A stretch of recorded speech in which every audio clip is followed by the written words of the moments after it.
दोस्तों आज की कहानी है जेठानी जी। घर हम दोनों का है तो जिम्मेदारी भी दोनों की होनी चाहिए। दोस्तों कहानी शुरू करने से पहले अगर हमारे चैनल को सब्सक्राइब नहीं किया हो तो कर लीजिए ताकि आपके पास पहुंचे हर नया वीडियो। सासी सो रही हो क्या? देखो मैंने तो हाथ मुंह भी धो ली और तुम सो ही रही हो। जल्दी से खाना खिला दो, बहुत भूख लगी है।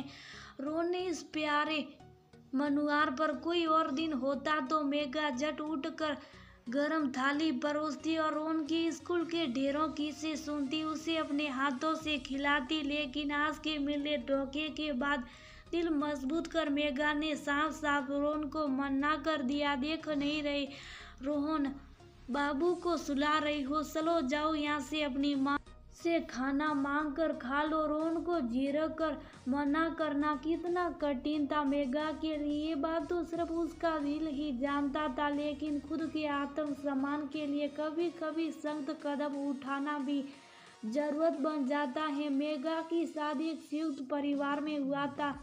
ससुराल में बूढ़ी सास, जेठ जेठानी, उनका 8 साल का बेटा रोहन, पति विवेक और मेघा का साल भर का बेटा था। मेघा एक बहुत सीधी सरल स्वभाव की महिला थी। वहीं मेघा की जेठानी सोनम बहुत चालाक महिला थी। मीठा मीठा बोल अपना उल्लू सीधा करने में सोनम जितना होशियार कोई ना था। वहीं सोनम की चालाकियों से अनजान मेघा अपनी जेठानी में बड़ी बहन की छवि देखती। सरल स्वभाव मेघा ससुराल में आती रस बस गई मेघा का कोमल मन भाप। सोनम ने अपनी चालाकी दिखानी शुरू कर दी। छोटी बहन को धीरे धीरे घर की सारी जिम्मेदारी के साथ साथ अपने बेटे रोहन की जिम्मेदारी भी मेघा के सर डाल खुद आजाद होती गई। रोहन दिन भर सासी सासी का मेघा के पीछे घूमता रहता और मेघा भी एक माँ की तरह रोहन को प्यार करती, बिना उसे पढ़ाती, होमवर्क करवाती। रोहन घर और अपने बच्चे की जिम्मेदारी निभाते निभाते मेघा थक जाती, लेकिन कभी शिकायत नहीं करती। वहीं सोनम का समय किटी पार्टी, मार्केट और पार्लर में गुजरता। मेघा, कल की किटी हमारे घर में है, तुम ऐसा करना, कुछ स्नैक्स बना लेना और घर भी अरेंज कर लेना। हाँ, खाने बाहर से ऑर्डर कर देंगे, बस तुम रायता, हलवा और दही भले बना लेना। लेकिन दीदी, बाबू को बुखार आ रहा, मुझे कुछ करने ही नहीं दे रहा। अपने बेटे की तबीयत को ले चिंतित मेघा ने कहा, तो क्या हुआ, कौन सा, कहीं बाजार जाना तुम्हें? बाबू को माँ जी को दे देना, वो देख लेगी। लेकिन प्लीज छोटी, मेरी पार्टी मत खराब होने देना। तू तो जानती है कुछ भी गड़बड़ हुई तो मिसेस चोपड़ा को मौका मिल जाएगा मेरी बुराई करने के लिए। सोनम की बात सुना पहली बार मेघा को बुरा लगा था। बाबू बीमार है, लेकिन उसकी चिंता से कहीं ज्यादा उन्हें मिसेस चोपड़ा की चिंता है।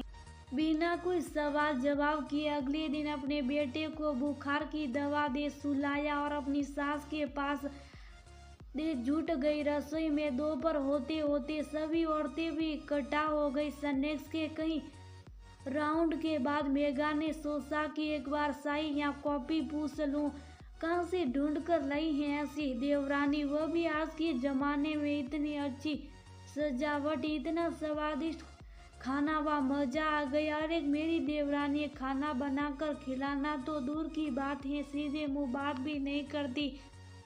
दरवाजे पर खड़े मेघा के कानों में मिसेस चोपड़ा की आवाज गूंजी, अब नजर मत लगाई मिसेस चोपड़ा, लेकिन एक बात तो आपने सच ही कहा, मेघा जैसी देवरानी मिलना सच में नामुमकिन है, क्योंकि भगवान जी ने भी ऐसे नमूनों को बनाना बंद कर दिया। बस एक दो सैंपल बसे, जिस समय से एक मेरे पास है। क्यों सोनम, ऐसे क्यों कह रही हो? ठीक ही तो कह रही हूँ मिसेस चोपड़ा, आज के जमाने में मेघा जैसी सीधे लोगों को बेवकूफ़ी करते और ऐसे सैंपल अब मिलते कहाँ। जरा सा प्यार से छोटी क्या कह देती हूँ, सुबह से शाम तक झूठी रहती हैं घर के कामों में। अब तो रोहन की जिम्मेदारी भी उसे ही सौंप दिया। मेरी तो मौजी मौजी, इतना कर सुमन कुटिल हंसी हंस पड़ी और साथ में मिसेस चोपड़ा भी। लेकिन इन दोनों की हंसी मेघा के कानों में पिघले शीशे की तरह लगे। कितना असल, कितना कपट। ओ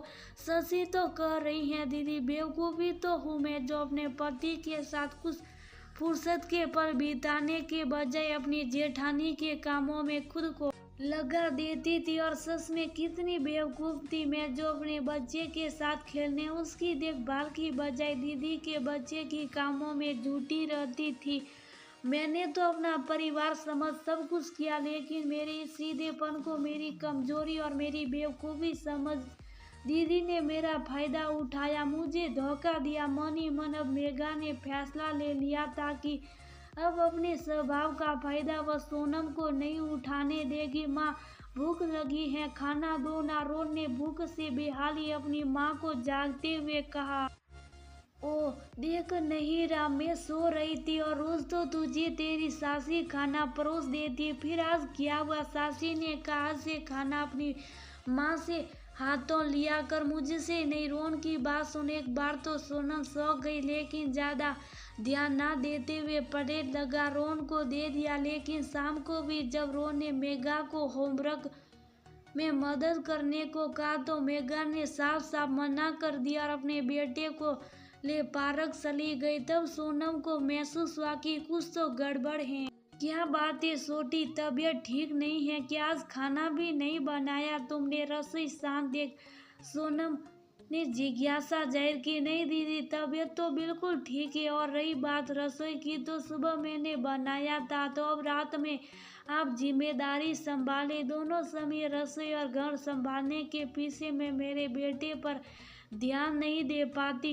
अरे तो इसमें क्या है, लाओ बाबू को माँ जी को दे आती हूँ, और लाओ आज सब्जियाँ भी काट देती हूँ। नहीं दीदी, बाबू मेरा बेटा है, मेरी जिम्मेदारी है, ठीक वैसे ही जैसे ये घर हम दोनों बहुओं का, तो इस घर की जिम्मेदारों भी दोनों की होनी चाहिए, ना कि आप सिर्फ पार्टी में मिसेस चोपड़ा के साथ पार्टी करती रही और मैं अपने बीमार बेटे को बुढ़ी सास के पास छोड़ रसोई में लगी रही। बिल्कुल एक बेवकूफ सैंपल पीस की तरह। क्यों दीदी, सही कहा ना मैंने?